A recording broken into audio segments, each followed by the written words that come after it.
Start हो गया देखो। बीपीएससी मेंस में एक क्वेश्चन आता है, rise of nationalism in India, Bharat में राष्ट्रवाद का उदय। और साथ साथ में इसका एक और क्वेश्चन आता है, rise of nationalism in Bihar, Bihar में राष्ट्रवाद का उदय। हम लोग बिहार में राष्ट्रवाद का उदय के मुद्दे को लोग देख रहे हैं।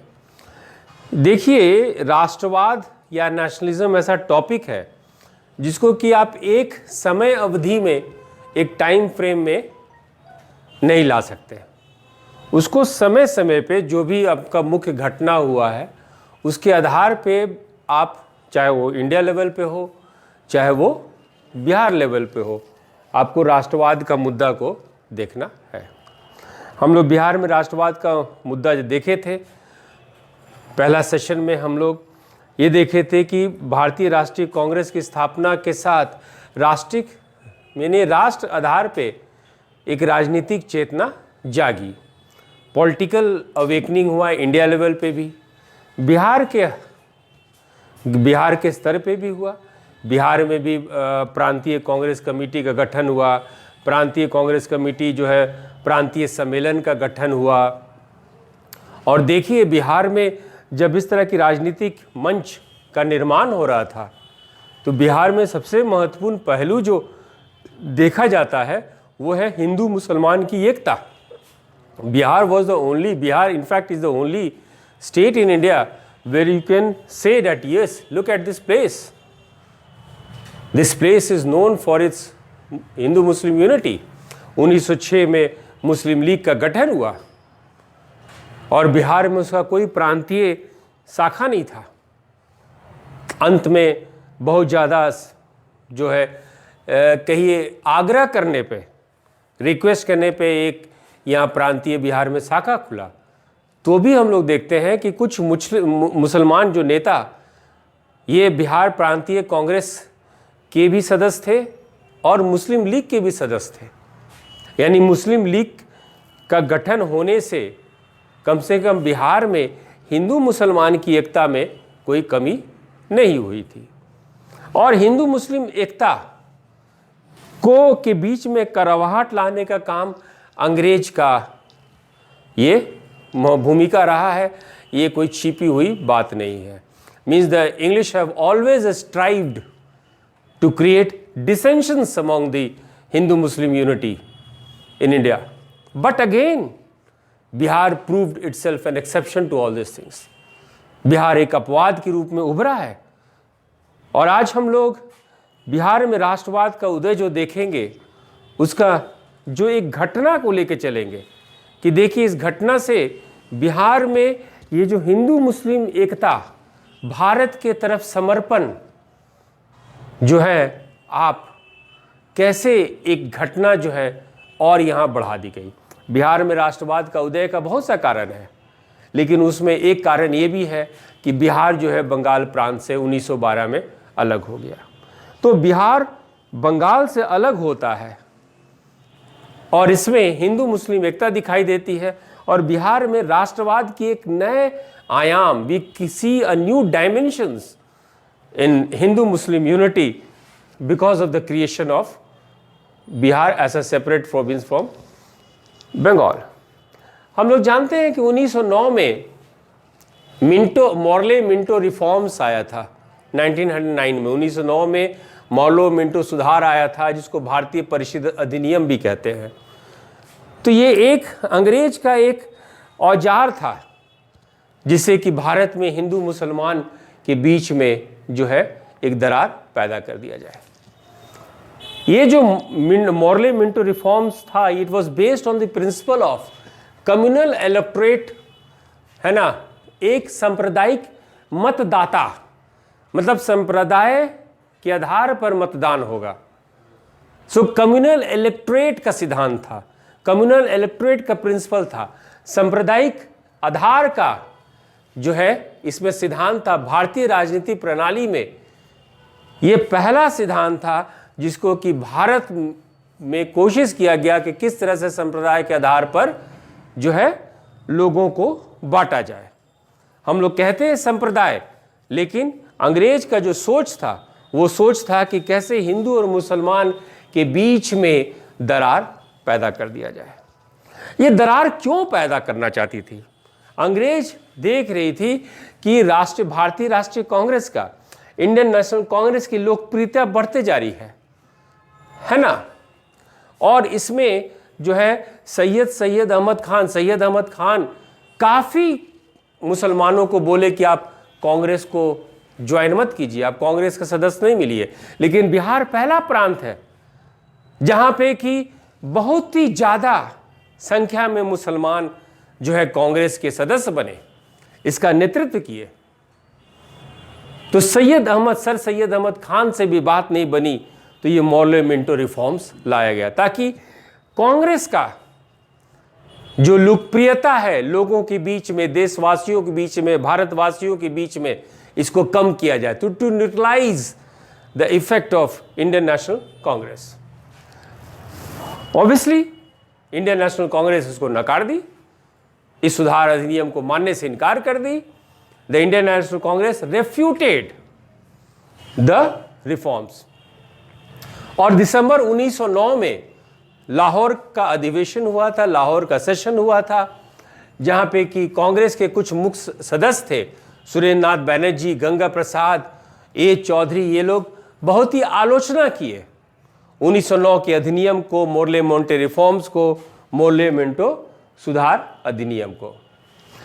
इसी में इस पे हम लोग बिहार के एक प्रमुख नेता, क्योंकि हम लोग बात कर रहे हैं बिहार में राष्ट्रवाद का उदय, हम लोग बात कर रहे हैं बिहार में हिंदू मुसलमान एकता की बात, तो इसी में बिहार के एक प्रमुख नेता थे जिनका नाम था हसन इमाम।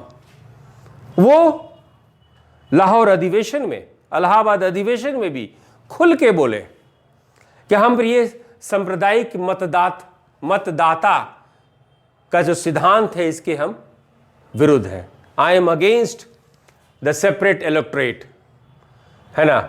हम हमेशा सांप्रदायिकता के आधार पे प्रतिनिधि को भी विरोध करते हैं कि सांप्रदायिकता के आधार पे प्रतिनिधि नहीं होना चाहिए। They should not be any representation on the basis of communities,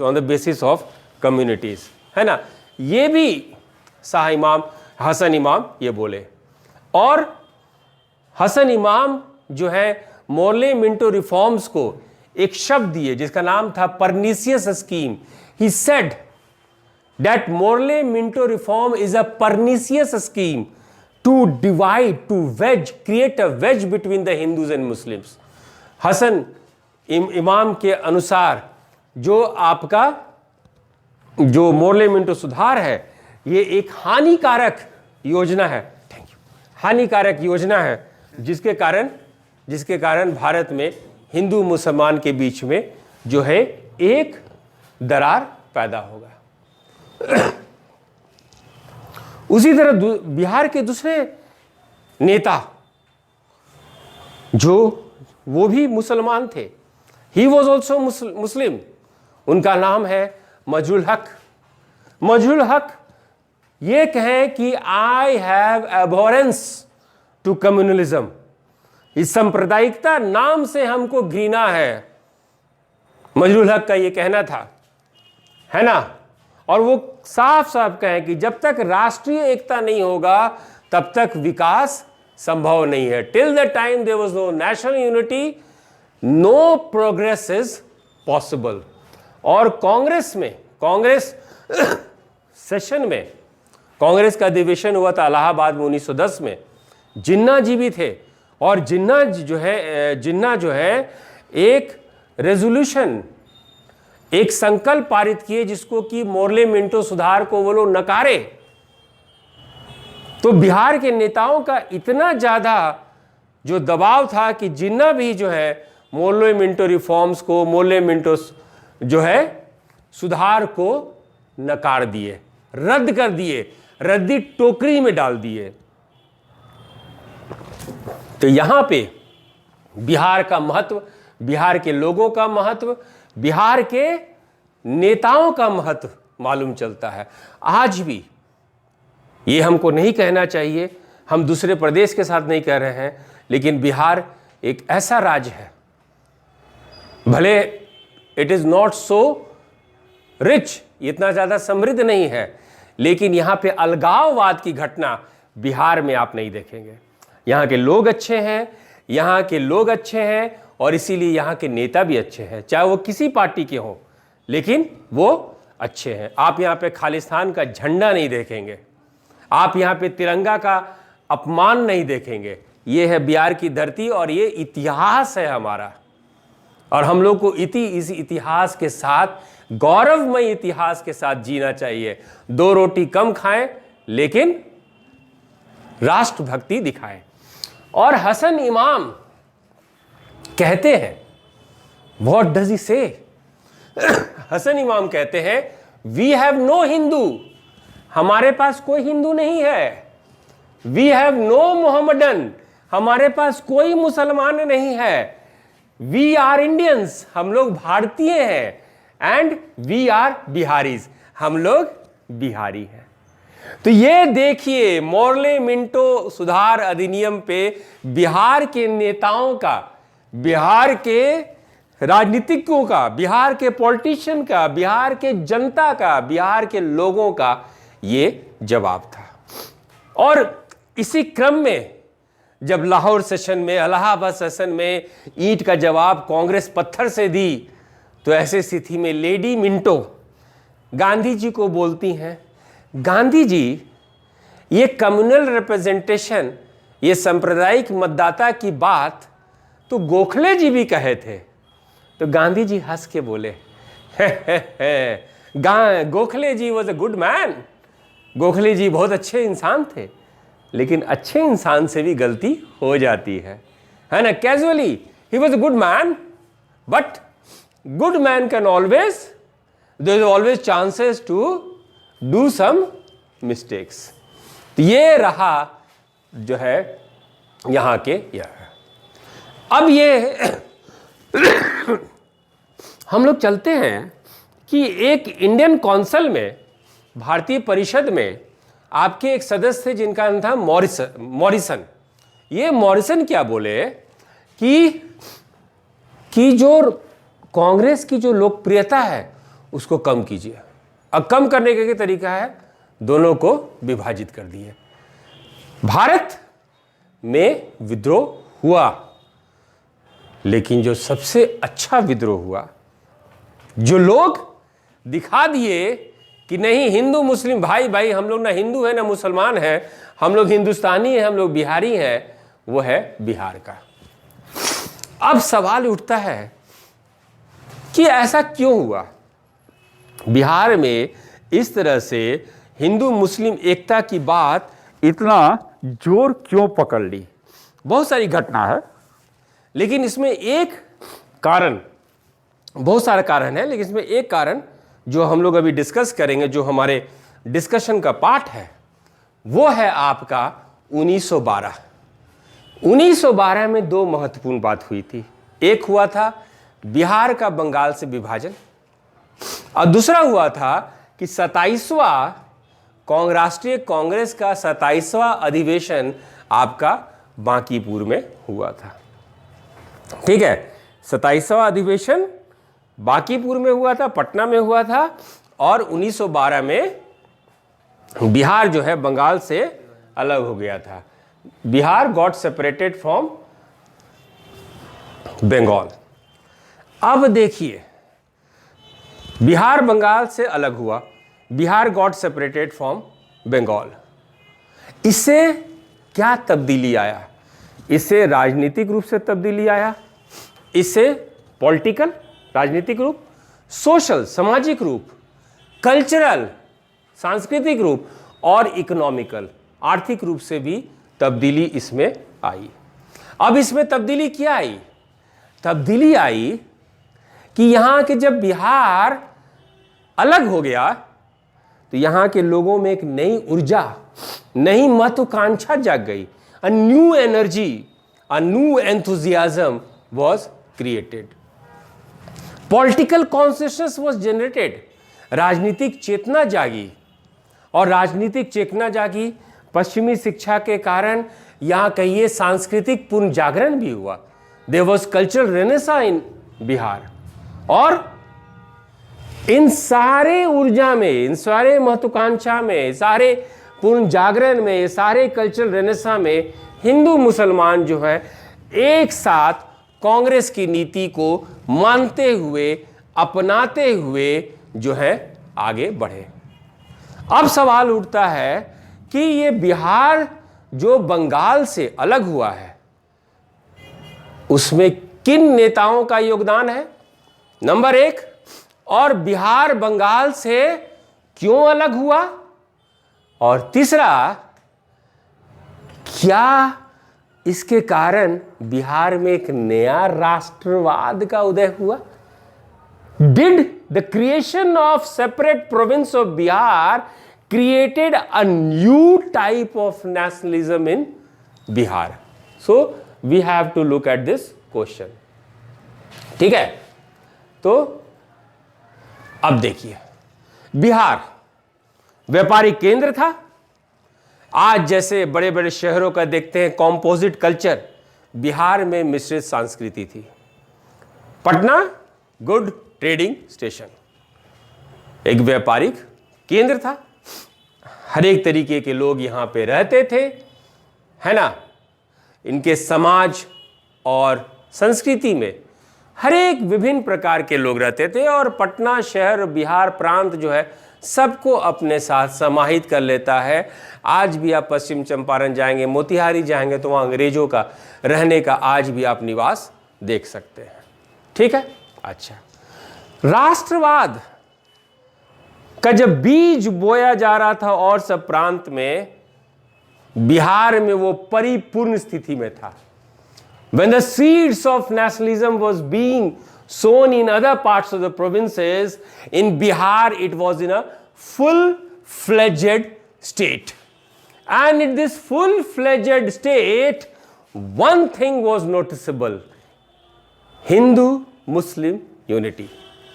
Bihar में जो राष्ट्रवाद जो अपने परिपूर्ण था, जो और सब प्रांत से वो एक कहिए अग्रणी स्तर पे था, यहां पे एक विशेष आप तथ्य देखेंगे, वो है हिंदू मुसलमान की एकता।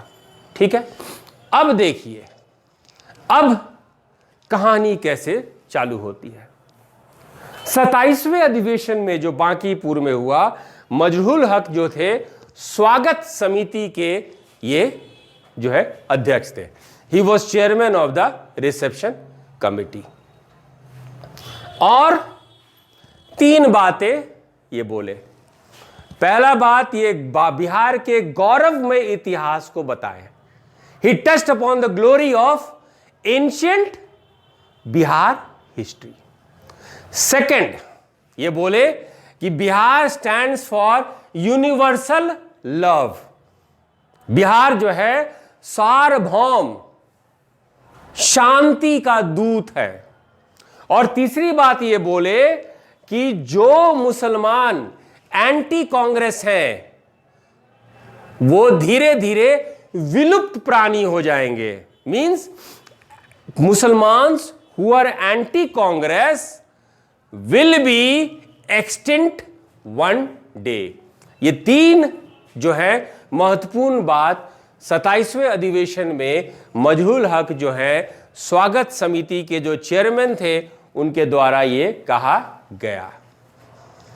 अब यदि 3 ये महत्वपूर्ण बात मजहुल हक का देखते हैं तो सवाल ये उठता है बच्चों कि ये थॉट, ये फीलिंग क्यों आया उनके मन में, या यहां के लोगों में इस तरह की बातें क्यों पनपी।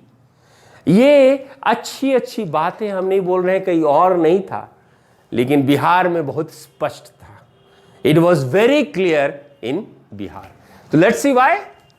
अच्छा, क्योंकि बिहार जो बंगाल से अलग हुआ उसके पीछे एक लंबी संघर्ष की कहानी है, और इस संघर्ष में बिहार में कोई सांप्रदायिक नहीं था, एक ही संप्रदाय था, एक ही प्रतिनिधि था, वो था बिहारी। ऐसा बिहार में क्या हुआ बिहार में ऐसा इसलिए हुआ कि बिहार उस समय बंगाल प्रांत में था। Bihar was a part of Bengal province and you know that Bengal and Bihar are culturally distinct. सांस्कृतिक रूप से बिहार और बंगाल अलग है ना। हाँ, तो सांस्कृतिक रूप से बिहार और बंगाल अलग है। तो चूंकि अलग है और उस समय इनके बीच में इंटरैक्शन, संपर्क बहुत कम होता था। कहने का मतलब बिहार को लोगों को लगता था कि बंगाल के लोग आसमान से आए हैं, चंद्रमा से आए, तो कोई संपर्क नहीं था। आज हमारे पास संपर्क है। आज हम लोग ममता दीदी को फोन कर सकते हैं, एसएमएस कर सकते हैं, ईमेल कर सकते हैं, या बंगाल के लोग बिहार के लोग से मेल कर सकते हैं, एसएमएस कर सकते हैं। लेकिन उस समय संपर्क, कम्युनिकेशन नहीं था। सांस्कृतिक रूप से अलग था। शादी ब्याह, पर्व त्योहार सब कुछ अलग था। तो आपस में संपर्क नहीं था। और यदि संपर्क आपस में नहीं है, सांस्कृतिक रूप से आप हैं, तो यदि बंगाल प्रांत में बिहार आएगा तो बिहार के लोगों को लगेगा कि हम दूसरे के अधीन हैं। स्वदेशी स्वदेशी नहीं आएगा। तो बिहार में एक अपना एक स्वदेशी मूवमेंट चालू हो गया, है ना। बिहार का पहला काम हो गया कि पहले बंगाल से अलग हो। यह होना स्वाभाविक था। इस पॉइंट को डालिएगा। दूसरा पॉइंट देखिए कि भारत में जो अंग्रेज का शासन चालू हुआ, बंगाल से चालू हुआ, तो जितना भी विकास का कार्यक्रम था वो सारा बंगाल में हुआ। बिहार में तो नहीं हुआ। बंगाल में यूनिवर्सिटी खोले, बिहार में तो बाद में हुए, राइट।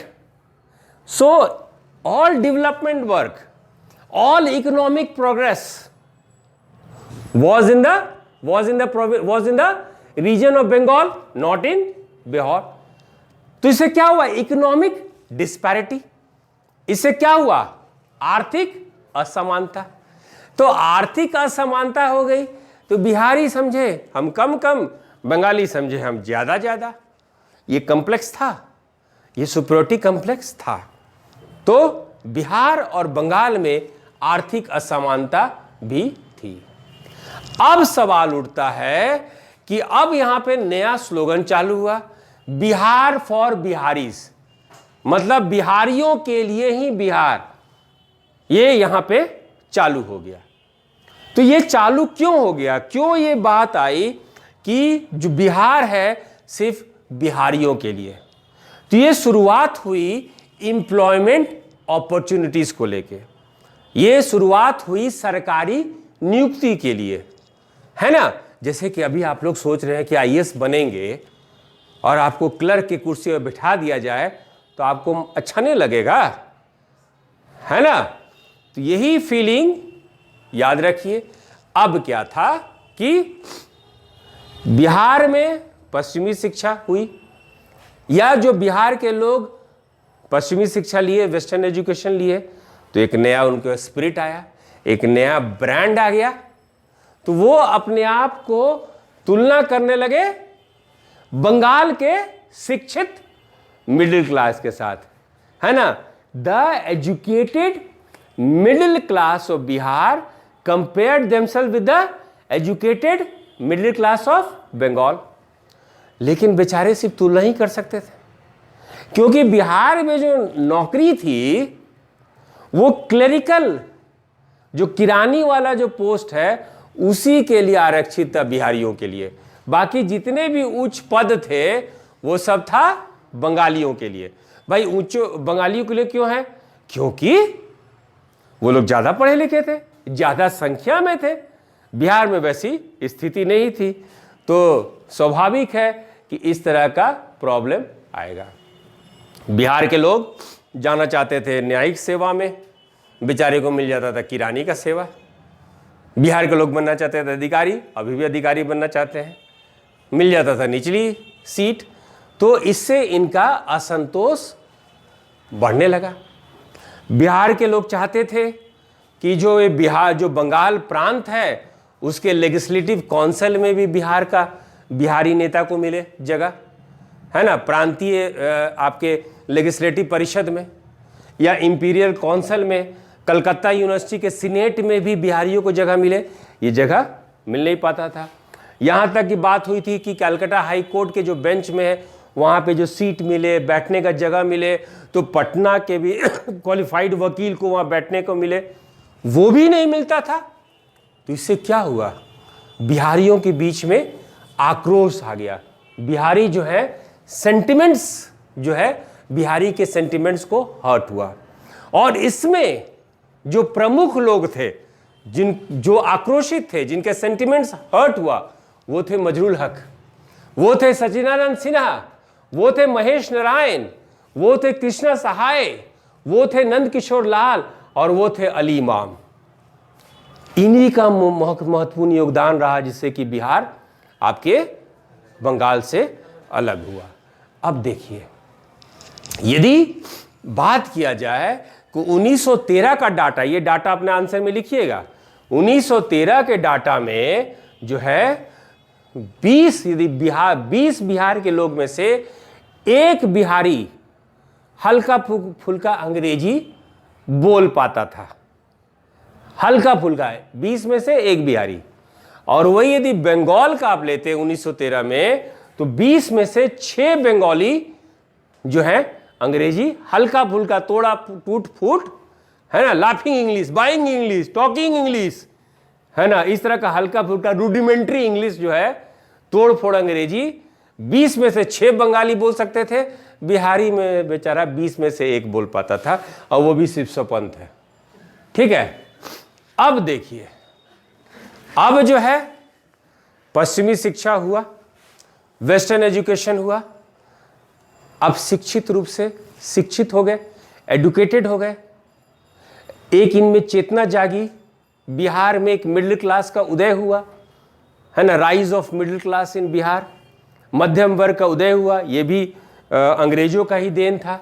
और अंग्रेजों का ये देन था कि बिहार में मध्यम वर्ग का उदय हुआ, और ये मध्यम वर्ग इस निष्कर्ष पे पहुंची कि जब तक बिहार बंगाल प्रांत में रहेगा तब तक बिहारियों का विकास संभव नहीं है। So in order to develop Bihar and the Biharis, there was a movement got started to separate Bihar from Bengal, right? और अब जो है बिहार के लोगों को 2 तरीके का प्रॉब्लम हो गया। एक तो भैया पूरे भारत पे अंग्रेज का शासन है, तो जो भी अपॉर्चुनिटी है, जो भी अवसर है, वो तो अंग्रेज के लिए जा रहा है, और उसमें से जो बच जाता है वो बंगालियों के लिए जाता है, बिहारी बेचारा बचता नहीं है। तो बिहार के लोगों को 2 तरीके का शोषण झेलना पड़ता था, एक अंग्रेज और दूसरा बंगाली। Means the Biharis they are under 2 forms of exploitation, one English and the other Bengalis. The domination of Bengalis, बंगालियों का वर्चस्व, क्योंकि वो लोग उन्नत थे, वो लोग अग्रणी थे। अब ये सब बात हुई, अब एक है कि यहां पे भी प्रेस, और जब तक प्रेस नहीं आए तो मामला उजागर होता नहीं है। तो प्रेस भी आ गई, और बिहार टाइम्स जो बिहार का एक अखबार था, वो एक डाटा निकाली, वो एक चार्ट निकाली कि देखिए ये गवर्नमेंट जॉब है, ये सरकारी नौकरी है, इसमें बिहार के लोग कितने हैं, इसमें बंगाल के लोग या बंगाली कितने, बंगाल नहीं बंगाली कितने हैं, और ये जो बिहार प्रांत है उसके लोग कितने हैं। ये डाटा आप लोग को हम दे देंगे नोट्स में, ठीक है। तो बिहार टाइम्स ये डाटा निकाली। अब इसको देखते हुए और थोड़ा सा मुहिम आगे बढ़ा, और बिहार प्रोविंशियल कॉन्फ्रेंस, बिहार प्रांतीय सम्मेलन हुआ आपका गया में 6 नवंबर 1911 को बिहार प्रांतीय सम्मेलन हुआ। On November 6, 1911 there was a Bihar provincial conference. और इस कॉन्फ्रेंस में मजरूल हक क्या बोले? मजरूल हक जो है, ये जो है आपके जो है एंड्रू फेजर, जो लेफ्टिनेंट गवर्नर थे, एंड्रू फेजर की बात को वो रिपीट कर दिए। कि देखिए एंड्रू फ्रेजर भी यही कह रहे हैं कि बिहार के लोगों के साथ अन्याय हो रहा है, बिहार के लोगों के साथ आपका इनजस्टिस हो रहा है, बिहार के लोगों को विकास के लिए जो है बिहार प्रांत को जो है बंगाल से अलग करना है। हालांकि एंड्रू फ्रेजर जो है ये भी बोले कि बिहार और उड़ीसा को बंगाल से अलग कर देना चाहिए। तो एंड्रू फ्रेजर बोले किसी injustice is being done to Bihar, है ना, that is injurious to Bihar, so in the interest of Bihar we should have a separate province of Bihar from Bengal. तो एंड्रू फ्रेजर बोले, मजरूल हक उसी चीज को, उसी स्टेटमेंट को मजरूल हक जो है रिपीट कर दिए। और इसको देखते हुए सचिदानंद सिन्हा और महेश नारायण, है ना, कौन देखते हुए? सचिदानंद सिन्हा और महेश